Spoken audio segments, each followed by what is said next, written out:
14,200 টাকাতে এমন এমন জিনিস আপনাকে অফার করছে যা অভাবনীয়, যেমন কোয়ালকম স্ন্যাপড্রাগনের 680 প্রসেসর, সেখানে ক্যামেরা হিসেবে রয়েছে 50 মেগাপিক্সেলের রেয়ার শুটার, ফুল এইচডি প্লাসের ভিডিও ধারণ ক্ষমতা, মানে এমন এমন কিছু ফিচার্স আপনাকে দিচ্ছে যা এক কথায় আপনি অ্যামেজিং বলবেন আর কি।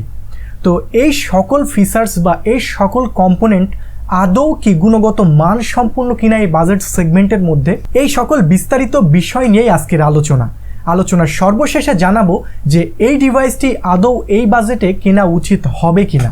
তো চলুন বেশি কথা না বাড়িয়ে শুরু করা যাক। ভালো মন্দ বিচার করতে হলে অবশ্যই তো আগে কনফিগারেশন সম্বন্ধে জানতে হবে, তাই না? কারণ কনফিগারেশন সম্বন্ধে আমি যদি নাই জানি তাহলে ভালো কোনটা আর মন্দ কোনটা কিভাবে বলবো। তো চলুন শুরুতেই জেনে নেওয়া যাক ডিভাইসটির কনফিগারেশন। ডিভাইসটির বডি স্ট্রাকচার বা বিল্ড কোয়ালিটির কথা যদি বলি তাহলে এই ডিভাইসটির রেয়ার পার্টটা প্লাস্টিকের এবং ফ্রন্টের পার্টটা গ্লাসের, এবং তাতে রয়েছে কর্নিং গরিলা গ্লাসের প্রোটেকশন। যদিও আনস্পেসিফাইড যে কোন জেনারেশনের কর্নিং গরিলা গ্লাসের প্রোটেকশন এখানে ইউজ করা রয়েছে। যদি ডিভাইসটির সাইড পার্ট বা ফ্রেমের কথা বলি তাহলে এখানে ফ্রেম হিসেবেও রয়েছে প্লাস্টিকের ফ্রেম। ডিভাইসটির বডি ডাইমেনশন এবং ওয়েট ডিস্ট্রিবিউশনের কথা যদি বলি তাহলে এখানে 8.3 মিলিমিটারের থিক বডি রয়েছে এবং রয়েছে 190 গ্রাম বা অ্যাভোভ ওয়েট ডিস্ট্রিবিউশন। ডিভাইসটির ওয়েট ডিস্ট্রিবিউশন, বডি স্ট্রাকচার সবই তো গেল, কথা বলা যাক ডিভাইসটির ডিসপ্লে সেক্টর নিয়ে।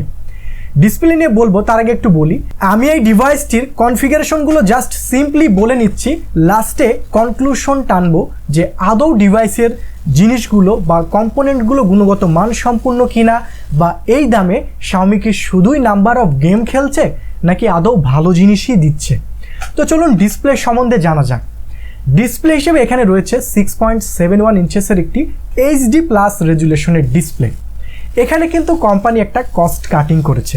কোম্পানি চাইলে কিন্তু এখানে ফুল এইচডি প্লাসের ডিসপ্লে দিতে পারত, যদিও তারা আইপিএস দিয়ে তো কস্ট কাটিং করেছেই, তার সাথে যখনই এইচডি প্লাস রেজুলেশন দিয়েছে এখানে মোটামুটি 50% কস্ট কাটিং তারা করে ফেলেছে।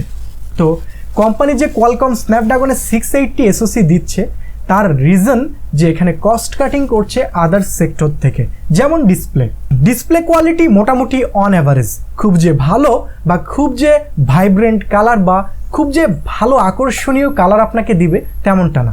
মোটামুটি কাজ চালিয়ে নেওয়ার মতো ডিসপ্লে প্রডিউস করছে শাওমি রেডমি 10C। এই ডিভাইসটির ডিসপ্লেতে নেই কোনো হায়ার রিফ্রেশ রেট। কোম্পানি চাইলে কিন্তু এখানে 90 হার্টজের রিফ্রেশ রেট ইনক্লুড করে দিতে পারত।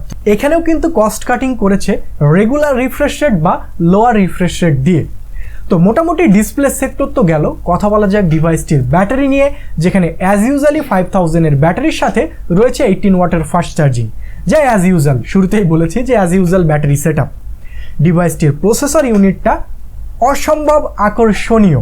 ডিভাইসটির যে প্রসেসর রয়েছে কোয়ালকমের তরফ থেকে স্ন্যাপড্রাগন 680, যে আপনি যদি অন্যান্য কোম্পানির ডিভাইসগুলোর দিকে তাকান, যেমন আমি যদি ওপ্পো F21 প্রোর কথা বলি, এই সেম প্রসেসর তারা দিচ্ছে 29,000 টাকাতে। তাহলে শাওমি কোম্পানি কি এখানে নকল প্রসেসরটা ইউজ করছে, যেহেতু 14,000 টাকায় সেই একই প্রসেসর দিচ্ছে তারা? না, আসলে প্রসেসরটা এখানে তারা নকল ইউজ করেনি, কস্ট কাটিং করেছে অন্যান্য সেক্টরগুলোতে। সবই আস্তে আস্তে জানতে পারবেন, ভিডিওটি শেষ পর্যন্ত দেখতে থাকুন। তো কোয়ালকম স্ন্যাপড্রাগনের 680 এই প্রসেসরটা সম্বন্ধে নতুন করে আর কি বলবো। এই প্রসেসরটা মোটামুটি এক কথায় যারা গেমারও রয়েছেন তারাও অনায়াসেই ভালো লেভেলের গেম খেলে নিতে পারবেন।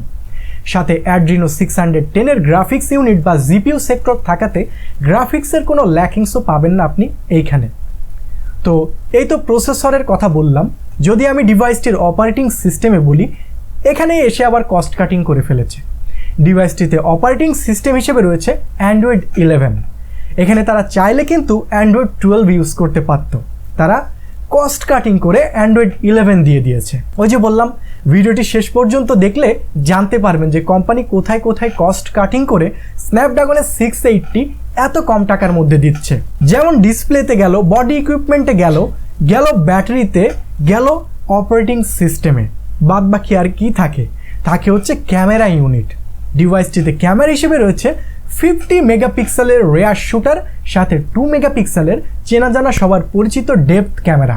এই যে সেটআপটা 50 মেগাপিক্সেলের সেটআপ, আপনি যদি কখনো হ্যান্ড টু হ্যান্ড ডিভাইসটা নিয়ে একটু চালিয়ে দেখেন, আপনি কিন্তু কখনোই 50 মেগাপিক্সেলের এই ফিলিংসটা পাবেন না, কেননা এই ডিভাইসের যে ক্যামেরাটা তা হচ্ছে পিক্সেল বিনিং করা।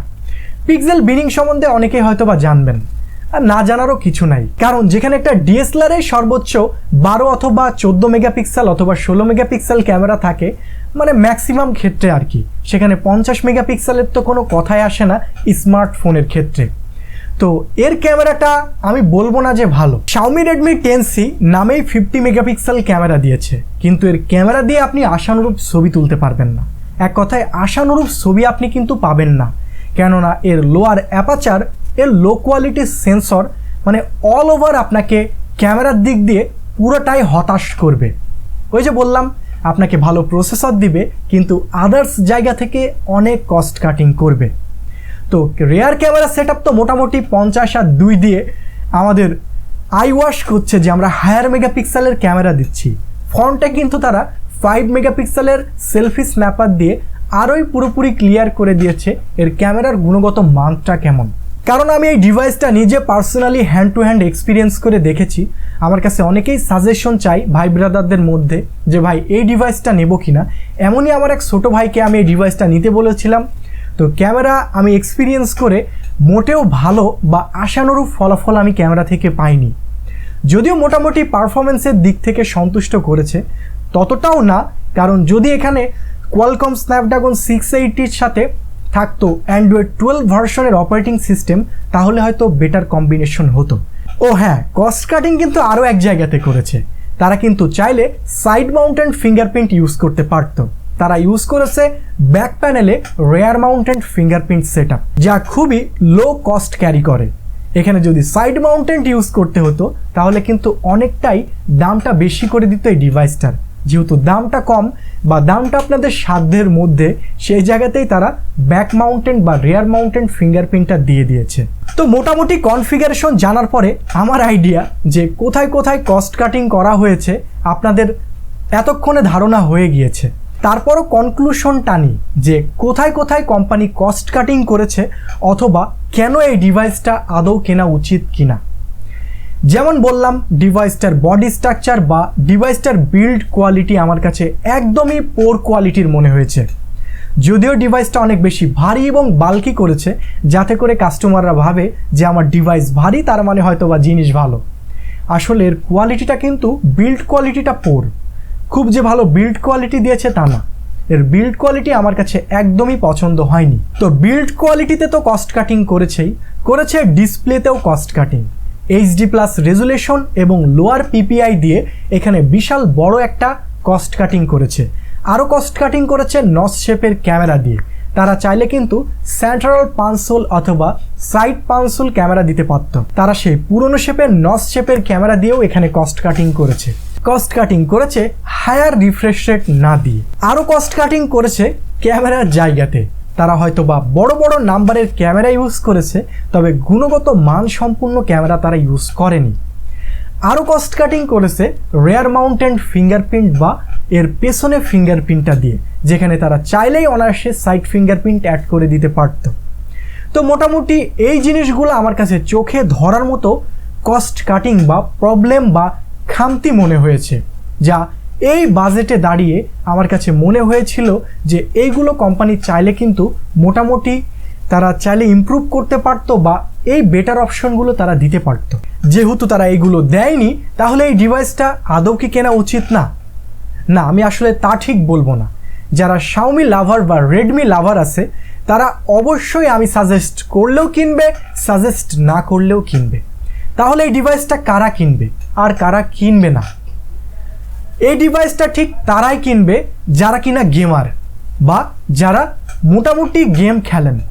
তাদের জন্য বলবো যে এই ডিভাইসটা আপনি নিতে পারেন, যেহেতু এই ডিভাইসটা আপনাকে ভালো প্রসেসর দিচ্ছে বা ভালো প্রসেসর আপনাকে অফার করছে।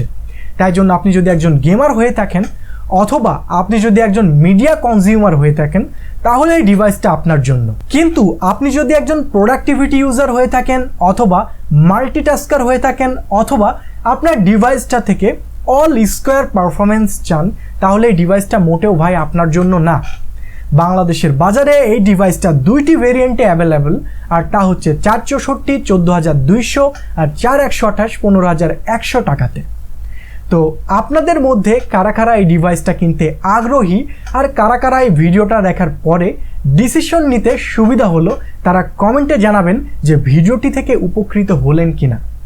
যদি ভিডিওটি থেকে উপকৃত হয়ে থাকেন তাহলে সাবস্ক্রাইব করে ভালোবাসা দিবেন, আর এমনই টেক রিলেটেড ভিডিও পেতে আমাদের চ্যানেলে সবসময় চোখ রাখবেন।